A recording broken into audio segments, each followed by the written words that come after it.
Steve and Timmy C. Pond Water and Amy join the clatter, talking about things that truly do matter. Amy's insight, Pond Water's wit, drunken Pop keeps talking that shiznit. Watch-alongs and talks all night, every episode feels just right.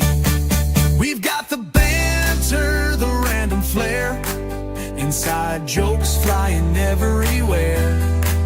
From experts' takes to a drunken spill, we'll keep you hooked with every thrill. Wrestling moves and pop culture streams, laughing so hard we're bursting at the seams. Sports and shows, pre-post and watch along. Grab your cup, come groove to our song.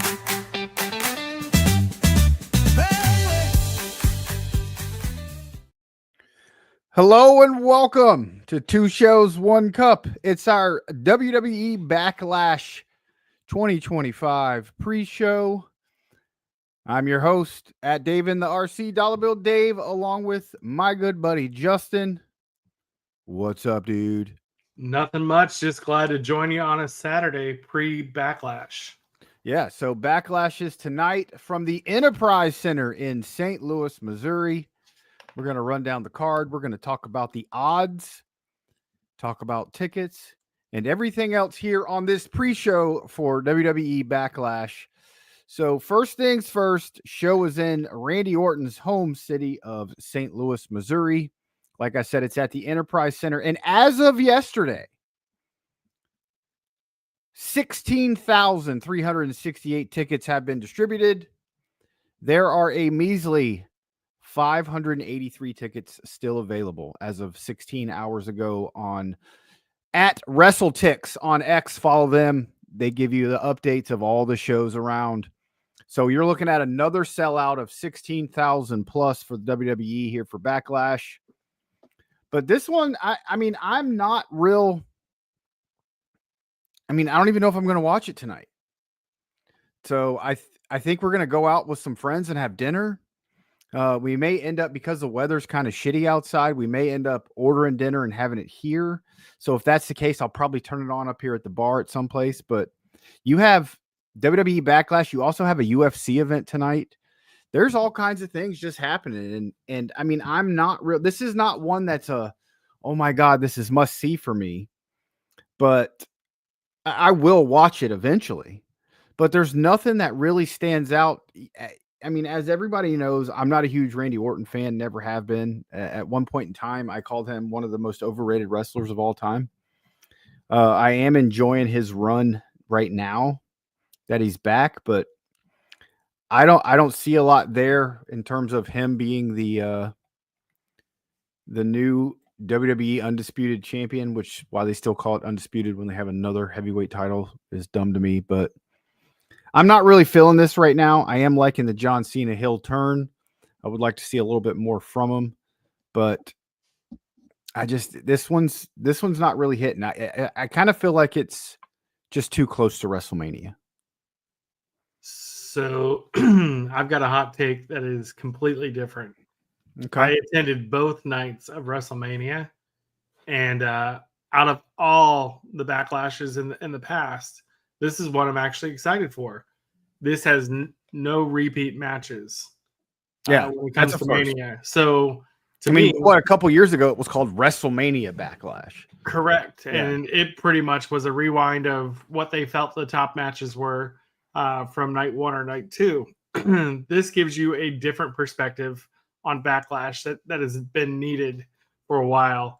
As soon as the poster for this came out, I knew Orton versus Cena was going to be in the main event. How can you not have Orton on the poster in his hometown and not face Cena in some capacity?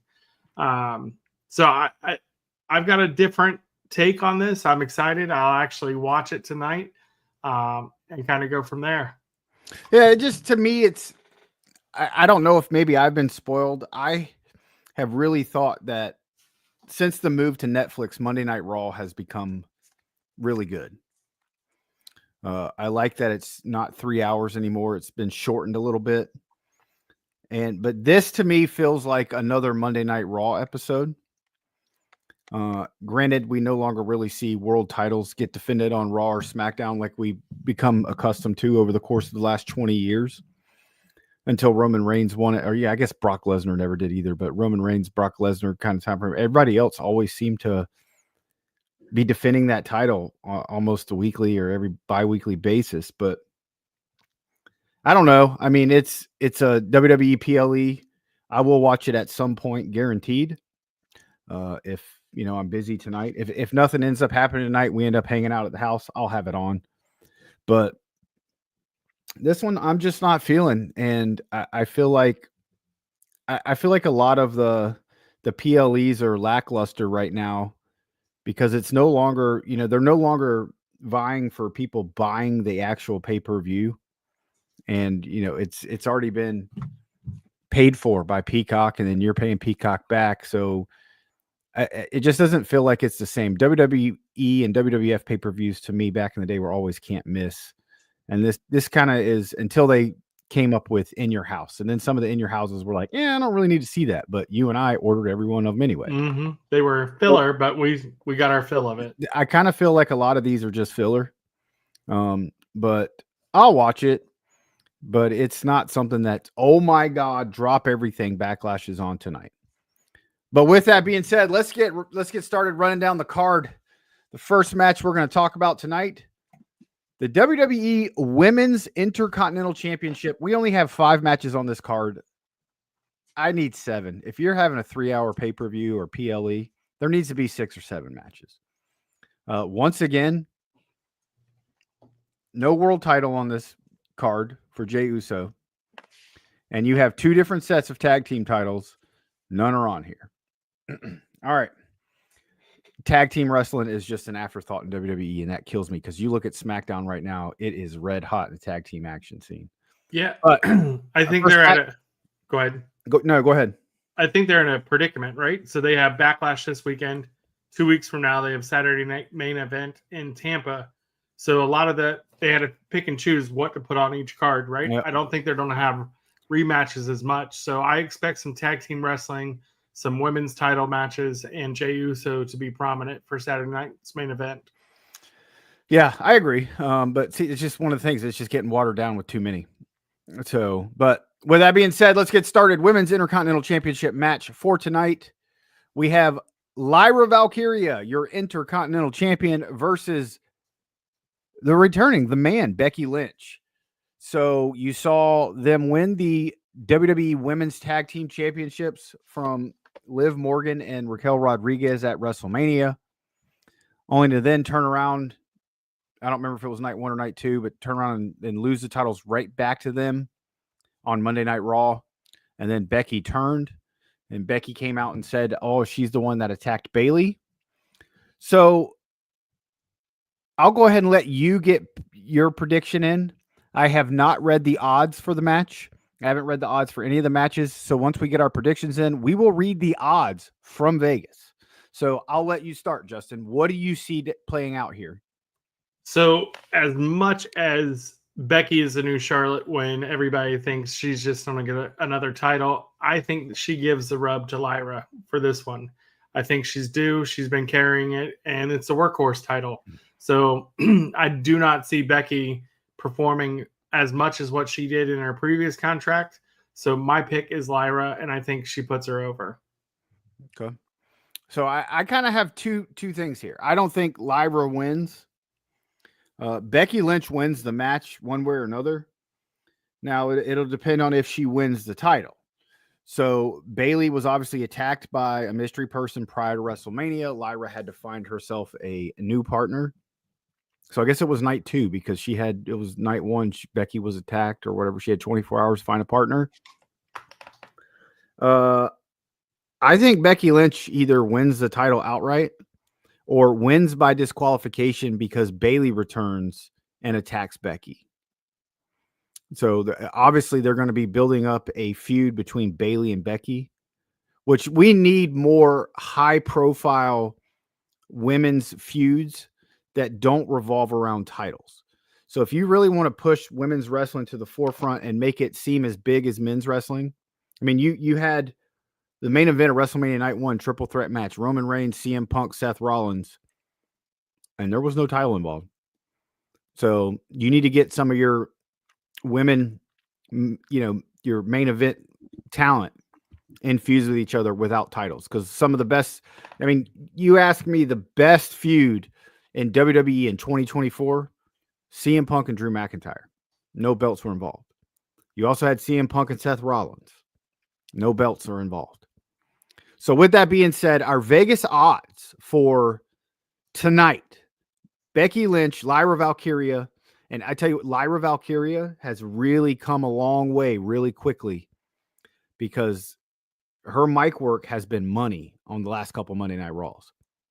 With that being said, right here from Ringside News, Becky Lynch will challenge Lyra Valkyria for the Women's Intercontinental Championship at Backlash this week. According to the betting odds provided by Bet Online, Becky Lynch is the favorite to win with minus 350 odds in her favor,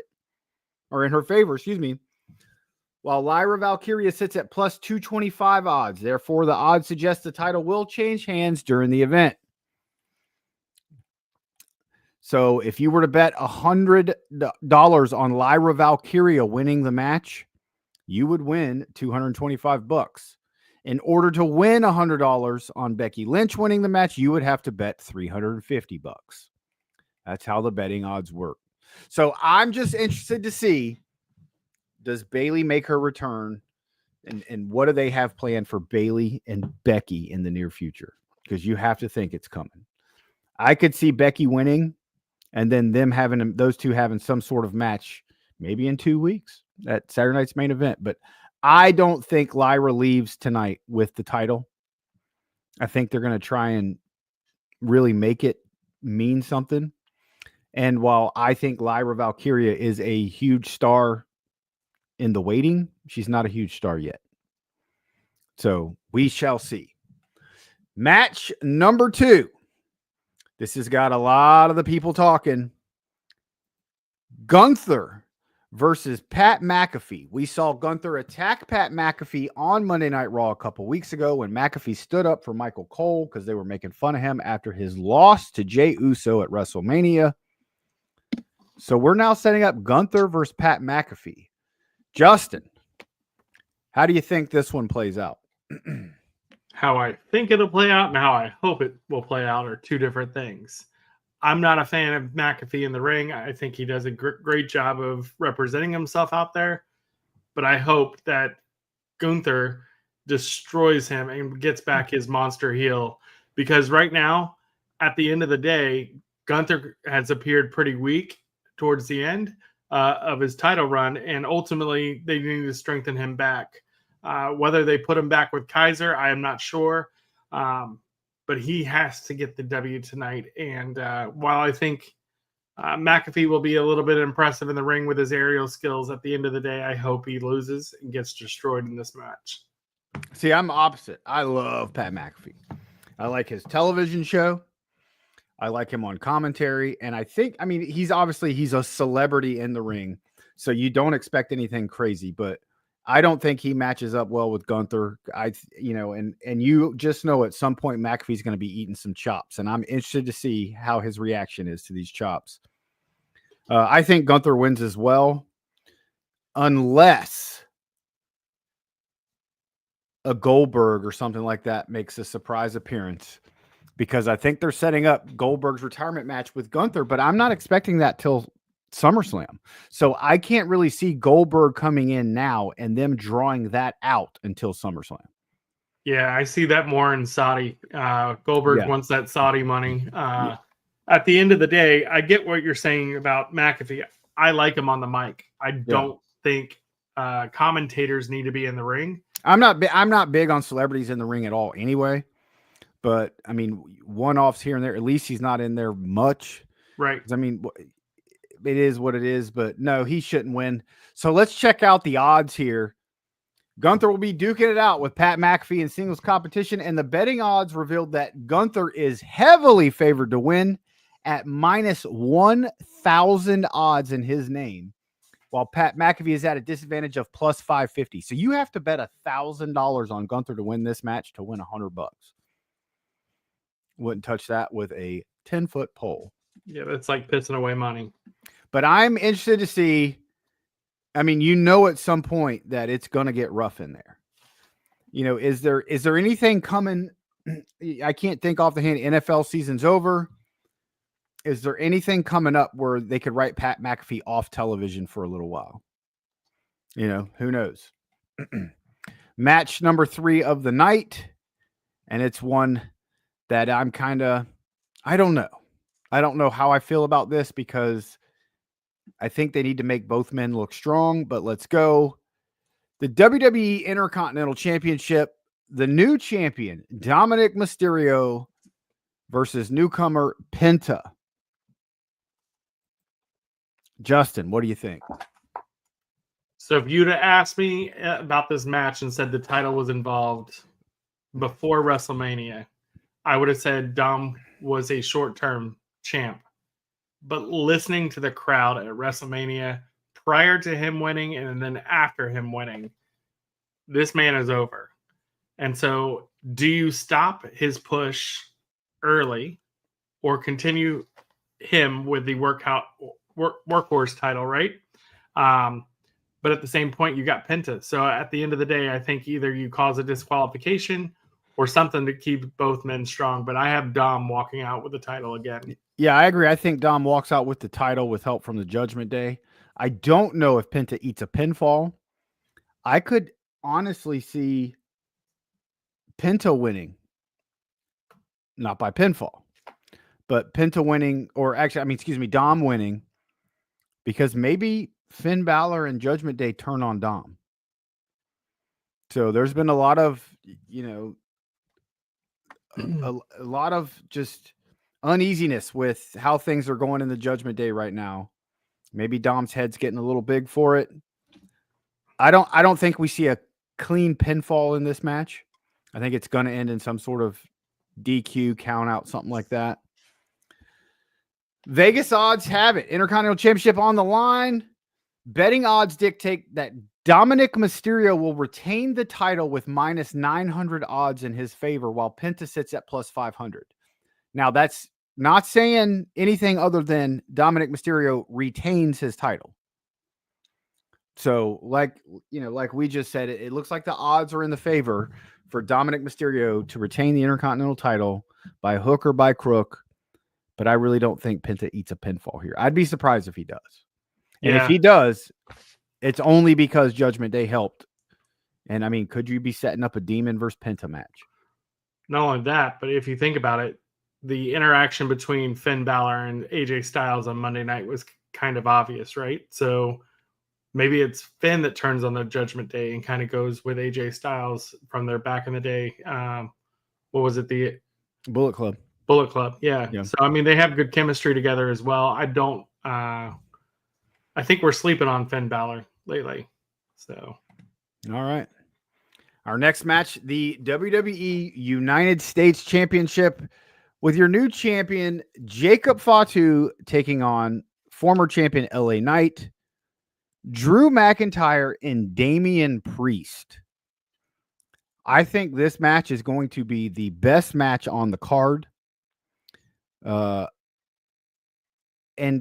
I'll tell you, Drew McIntyre needs to be nowhere near the United States Championship. He is main event through and through.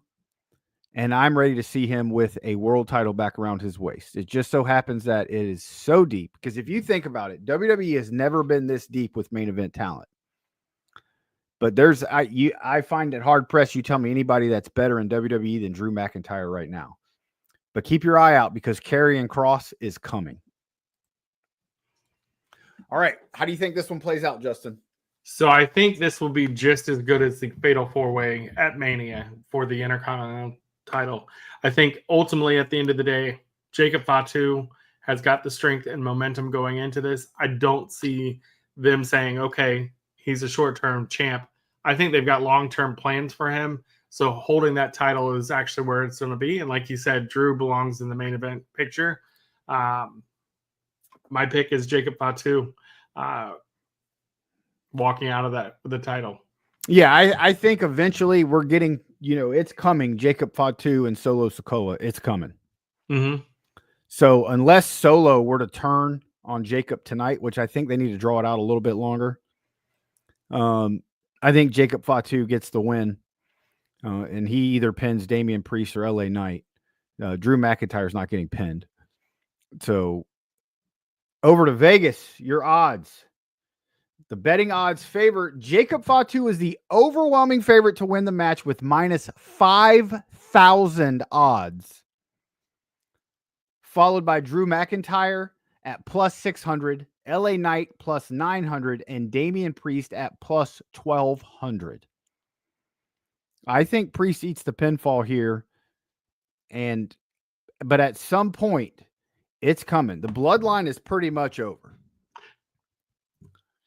Yeah, but So there's a lot of Samoans in the wing, and I can see them going with Solo. I don't think Jacob needs a group at all. I think he's Jacob is strong going to on be his own. is going to be a face here before long.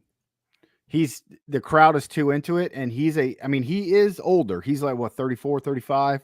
Yeah. But so not older in terms of wrestling years, but he's got a lot under his belt. He's new. The crowd loves him. His promos are great. The Samoan werewolf gimmick is working out perfectly. WWE sees money in this guy, and I think he's going to be the future. And you really think about it, here in another year or two, we're going to get a face Solo and a heel Drew McIntyre and things like that. Boy, those matches are going to be awesome. Or, even Solo and Seth Rollins. Or not, so excuse me, Jacob and Seth Rollins. Mm-hmm. Or even better, Jacob and Braun Breaker. It is top heavy in WWE. And that's the only reason why I'm okay with WWE having 2 world titles, because they are very top heavy right now. But at some point, and I made this statement on Twitter this week, at some point, the world heavyweight title needs to outshine the undisputed title. And that needs to just go back to being the WWE title. You have a WWE title and a world title, because undisputed, when you have 2 belts anyway, is not undisputed. But at some point, somebody who owns and holds the world heavyweight title needs to be put over whoever is WWE champion to make that belt seem legit. Because so far it has not. And you had just last year, you had the world heavyweight title and Gunther, your champion, versus Cody Rhodes, and Cody Rhodes went over. And on the vast majority of all cards, the undisputed title goes over and is the main event compared to the world heavyweight title. So we'll see, but I'm just having a hard time with all the talent you have. It just, it really is. I'm so not a fan of split brands. I'm not a fan. I've never been a fan. And I think it would be better off if you got some of these guys on Raw, you got some other guys on SmackDown, and it just kind of went in different directions. But I think Jacob Fatu wins. I look for him to have a very decent and strong looking United States title run before the face turn happens. He loses that belt and turns face. So that's what's going to happen. And, is he going to be a tweener? I can't see him being a baby hugging, high-fiving all the fans and taking pictures and stuff kind of face. But the feud with him and Solo is coming. And I'm expecting WWE to start pushing Solo back up the card here soon. Because before Jacob Fatu came in, they were expecting out of Solo what Jacob Fatu is. And then Jacob Fatu presented itself. But I don't think they've given up on Solo yet. Because at one point in time, it was shown during the Tribal Chief reign that Roman Reigns kind of feared Solo Sikoa. So what we get in the future, to be determined. All right. Our last match and the main event of the night. The hometown boy, Randy Orton, challenges 17-time world heavyweight champion John Cena, or as he now calls himself, the GOAT, for the WWE Undisputed Championship, presented by Morgan & Morgan, for the people. For the people. We know about that. So we have John Cena and Randy Orton one last time. It seems like 15 years ago, this was almost every pay-per-view. How do you see it playing out? So unlike you, I'm a huge Randy Orton fan. I would love to see him actually capture the gold, but the way I think it's going to happen is Cena retains. We're already having, we talk about the title being undisputed, right? Mhm. I see him retiring that title and a new title coming in to give you what you want, right? WWE World Title or whatnot. But at the end of the day, I think this is going to be a hell of a match, and I was actually looking forward to it when Cena actually announced that he was coming back and he was doing a year. They have chemistry together. I don't see this match not being one of the best on the card. I still see the Fatal 4-Way stealing the show. But I think Cena has a lot to bring to it. We're seeing a whole different side of Cena. I hope he brings out the Doctor of Thugonomics either now or Saturday night's main event, since I'll be in attendance. But I also know they're going for a darker side of him right now. But I think Orton always brings out the best in Cena more than anything. So that's what I'm looking for tonight. Ultimately, I see Cena walking out with the title. Orton will put on a pretty good show. Yeah, I mean, I think the match will be better than. I think WWE might have learned their lesson from WrestleMania with the backlash of how people felt about the Cena and Cody Rhodes match. It was not good. Not good at all. And a lot of it, the Travis Scott entrance, Efren timed it out. It took him 3 minutes on the dot from when his music hit to get into the ring. And there was a lot of sitting around, and it made the wrestlers look stupid. It made the crowd look stupid too, because we were all sitting there going, what's going on? Is Rock following? Yeah. So I think no Rock really hurt because everybody expected the Rock to be at WrestleMania after what happened at Elimination Chamber. So I think WWE might have learned their lesson and try and make this a better main event, because you know these two can tear the house down. Orton can still go. Yes, he's had back injuries in recent history. John Cena has been out for the major part of the last 4 or 5 years. John Cena has not been a regular on WWE television. So, I mean, there's still going to be a little bit of ring rust and things there. So I'm not expecting a 5-star burner, but I want a match that really tells a good story. So now I don't fully expect this to be the last encounter between Randy Orton and John Cena. And I think that in somehow, some way, I don't see Orton getting pinned. I see John Cena getting disqualified. So You think there's a Cody Rhodes return tonight? I'd like to see it. Maybe Travis Scott comes out, maybe Cody Rhodes comes out. All kinds of shit happens. I don't know.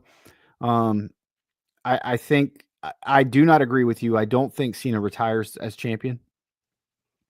I don't think Cena wants, obviously him saying on TV, I'm going to retire as champion. I don't think that's the right thing to do in any way, shape, or form. And I think Cena truly believes that as well, that in order to go out, you got to pass the torch. You should always have to pass the torch. That's one of my knocks on Bret Hart, trying to just leave WWE back in the day as champion. That's bullshit. And we all know that wrestling is predetermined and it's all done backstage, and your refusal to lose because you're in your home country is hogwash. And I will never fault Vince McMahon or anybody else that played any part in the Montreal Screwjob for what they did to Bret Hart, because Bret Hart should have done the right thing. And it doesn't matter if it's Shawn Michaels, Ken Shamrock, The Undertaker, whoever. You lose that title. And as at the time when Survivor Series 97 it was Bret Hart and Shawn Michaels. You drop the title on the way out. When you're leaving a territory, you leave it the right way. And Bret wasn't doing it. And I think eventually John Cena retires. And to be honest, I think Cena loses the belt before his retirement. It won't be his last match. He will drop it before then, because I think Cena goes out as a face. So I don't see John Cena retiring as a heel, but he goes out as a face. There's going to be some, maybe Cody Rhodes turns at some point, because it's coming. So let me ask you this. You talk about putting someone over at the end, right? Or leaving the business the right way. How do you see him? Who does he put over at the end? I don't know if I don't know if he puts over anybody at the end. I could see him going out with his hand raised, but he will not have the title then. He will be a face and he will beat somebody, and it'll be somebody big, maybe Drew McIntyre or CM Punk or something at the end. But Cena's going to go out on top, but as a face. His last match will be as a face, if you ask me. Now, I could be wrong. I've been wrong before. I will be wrong again. I think he drops the title. I truly think at some point Cody gets the belt back from Cena, and Cody is the one that turns.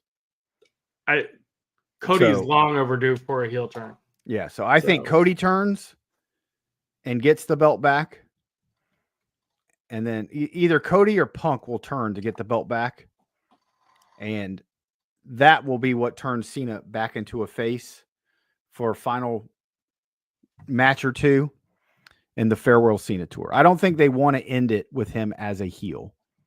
I would like it. I would like to see John Cena going out just full bore. I would do it differently. I wish John Cena was back to Dr. Thugonomics heel. But I don't think he retires as champion. And I don't think that he retires as a heel either. But he ain't losing that belt tonight. The odds in Vegas. John Cena will be defending the undisputed WWE Championship against Randy Orton in one of the most highly anticipated matches in recent history. Cena is the clear favorite to win with minus 5,000 odds in his name, while Orton is the underdog at plus 1,000 odds. I don't know. It's going to be, I think it's going to be a good card, but like a lot of the complaints you see in the internet wrestling community, WWE PLEs have more filler and more concerts and more advertisements and stuff than they do wrestling. And at some point, there's way too many wrestlers in WWE to have a card with, you're looking at 8, you got 12 people wrestling on this card. So there should be no less than, there should be every single card that you have, one of your 2 tag team titles should be defended if it's a pay-per-view. Or at least a tag match somewhere. I'm shocked that there's not a CM Punk, Sami Zayn versus Braun Breaker and Seth Rollins type. You know, you had the biggest turn at WrestleMania with Seth Rollins turning heel. And Seth nor Braun, CM Punk nor Sami are on this card. So with that said, you've got plans tonight, right? What would you have, if you didn't have plans, what would you have said, hey, this is the must-see match I wanted after WrestleMania between now and, or between then and Backlash? What would have made you want to watch? How could they have booked the show? I would have liked to have seen something with CM Punk and Seth Rollins involved. I think it's needed. We have a comment in the chat, Andrew Tate. How long will Triple H be in charge and his next successor? I think Triple H will be in charge for the foreseeable future. And I don't see him leaving anytime soon. I could see the next 5 to 10 years all under Triple H. I don't think that we know who will be the next person in charge of WWE Creative. Shawn Michaels is in charge of NXT. Triple H is in charge of WWE. Michaels is older than Triple H. So I think they both go out. They ride off into the sunset together in the next 5 to 10 years. But I don't think we know who will be the next one in charge, because I don't think the next one in charge is in WWE at the time. So that's kind of hard. I do not think Vince will ever be back. There's whether these allegations are true or not with what truly happened with Janelle Grant. It's very hard for a public company to have somebody that has those kind of allegations. Seth Rollins could be one. Seth Rollins has said that he wants to be in WWE and he wants to be on the creative side of things, you might have nailed it, Andrew. That's a good one. So it could be someone like Seth Rollins. It could be a team of people. You could have somebody like Cody Rhodes, who does a lot of creative stuff. Cody and Seth. It really depends on what happens with Hollywood for a lot of these guys. Mm-hmm. So if any of these guys start to go the Hollywood route, obviously the WWE route will change. So Seth Rollins could be that's a good one to think. But we'll have to see, because Seth Rollins will have to quit in-ring action and then actually start doing some of the, working in the backstage and then working on creative and things like that to see if it will play out. But I mean, I think WWE would be in good hands with Seth Rollins. He seems to have a mind for the business. But I mean, getting back to it though, I think we really needed a Seth Rollins and CM Punk on this card somehow, some way, because that is a hot feud. And what's the next pay-per-view after this? Are we in Saudi Arabia? No, I think it's Money in the Bank, unless that's July. You got Saturday night's main event in 2 weeks.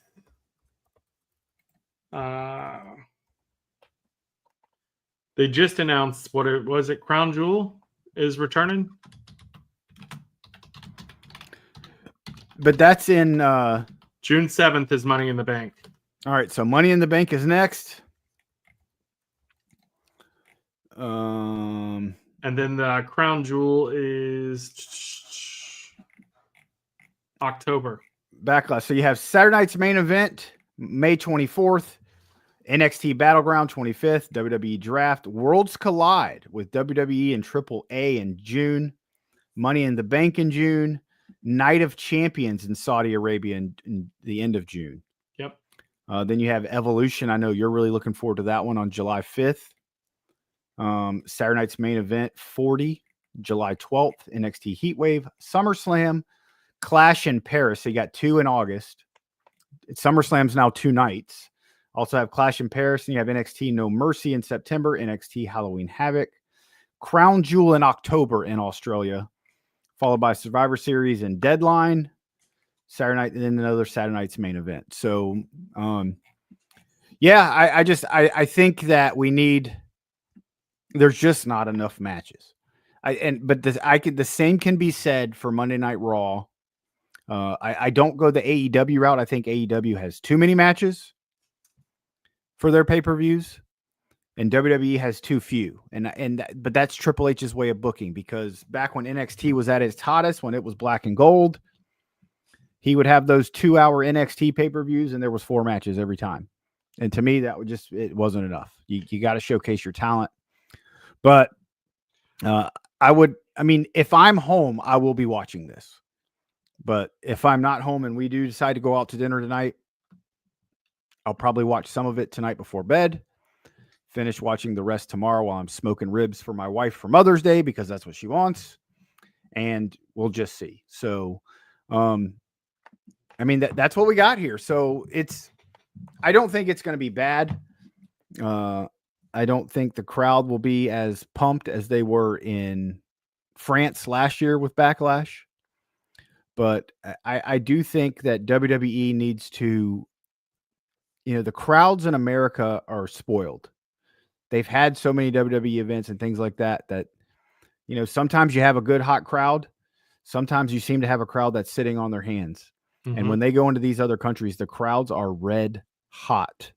And I'd like to see some of that return in WWE. And one of the things you think about what really made ECW special back in the 90s, I think a lot of that was the crowd. And it was in a very small little bingo hall in Philadelphia, Pennsylvania. And it was the same crowd for almost everything. Like when you and I used to go to Florida Championship Wrestling all the time, it was the same people every week. But the crowd was hot. And that's what made ECW seem so special, was that crowd. So you need more of that. You need the crowds to really be on fire for a lot of stuff. And I'm not saying you have to go crazy when it's, are Indian languages annoying or good? I don't understand. If it's an Indian wrestler and when you're trying to call somebody and speak to customer service, Indian languages can be annoying. But I don't really have a problem with anybody's language, except for Vince Russo. I think he's a potato head. And he says bro all the time, and his language is stupid. So I don't have any issues with the Indian language. I'm surprised there's not an Indian superstar in WWE. It seems like they've missed on quite a few, but maybe one day we'll see. But nah, I mean, I don't have a problem with that. People have languages. I'm not, the language barrier thing isn't anything to me. Getting back to crowds, I mean, even the Monday after Mania used to be hot crowds. Remember when Roman could not even talk? Yep. The Monday after Mania. I think they're missing that shock and awe, right? There's not a lot of surprises that come in, and if so, you see it coming. So I think they got to get back into that. I think I kind of disagree with you on the number of matches. I think as long as they're quality matches and they're giving each of them time. Because well, see, you are getting quality matches and you are getting enough time, but you get a 15-minute match here and then it's 20 minutes before the next match. I don't disagree. That's just saying, my issue. I don't have an issue with the matches themselves. Right. It's the gaps in between. I get you. Yeah. I think we're spoiled. We've come up with different generations of wrestling and been able to see different decades, right? So at the end of the day, we're living in our best time. I can't remember a time that you and I didn't talk about, hey, wouldn't it be cool if wrestling was on every night of the week?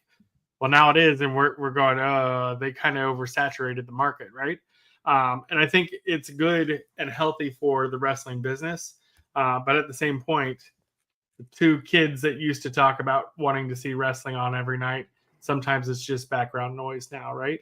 Yeah. So, and I mean, a lot of times I'll turn it on and do something else just to have it on. Might be out grilling, turn on Raw on Netflix, and it's just on, and I'm not really listening, or I'm not really watching it, but I can hear what's going on. But I mean, as kids, we would have killed for this kind of schedule. We had you had wrestling on Monday, Saturday, and Sunday, and anything on Saturday and Sunday wasn't worth a shit unless it was a pay-per-view, and those were on Sunday nights. Yep. But we had Monday Nitro and Monday Night Raw on at the same exact time. And we would flip back and forth, and you and I'd be talking on the phone and everything else. And I mean, if there was no school the next day, we were watching it together, so it didn't matter. But yep, it's just, I really hope and pray that one day I get back into AEW. But it's not doing it for me, man. And I mean, Lance used to love AEW, and he can't even stand it anymore. So it is what it is, but there you go. There's 2 shows, 1 cup, our WWE Backlash preview for tonight. Justin, I know, is looking forward to it. He'll be watching it. He'll be glued to the TV. I may or may not. It depends. But we will see you in, I don't know who will do the show in 2 weeks. We have WWE Saturday night's main event. I'm sure there'll be a pre-show here on 2 shows, 1 cup. I will be on vacation, Justin. I'm coming your way, bud. I'll be in Tampa, but not for the pay-per-view. Well, how about a ticket to Monday Night Raw if you're still in town? Nope.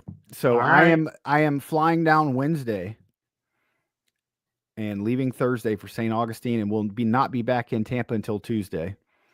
And then I'm getting tickets to the Rays game on Tuesday night, and I am back on an airplane at 7 a.m. Wednesday morning and flying back to Alabama. So.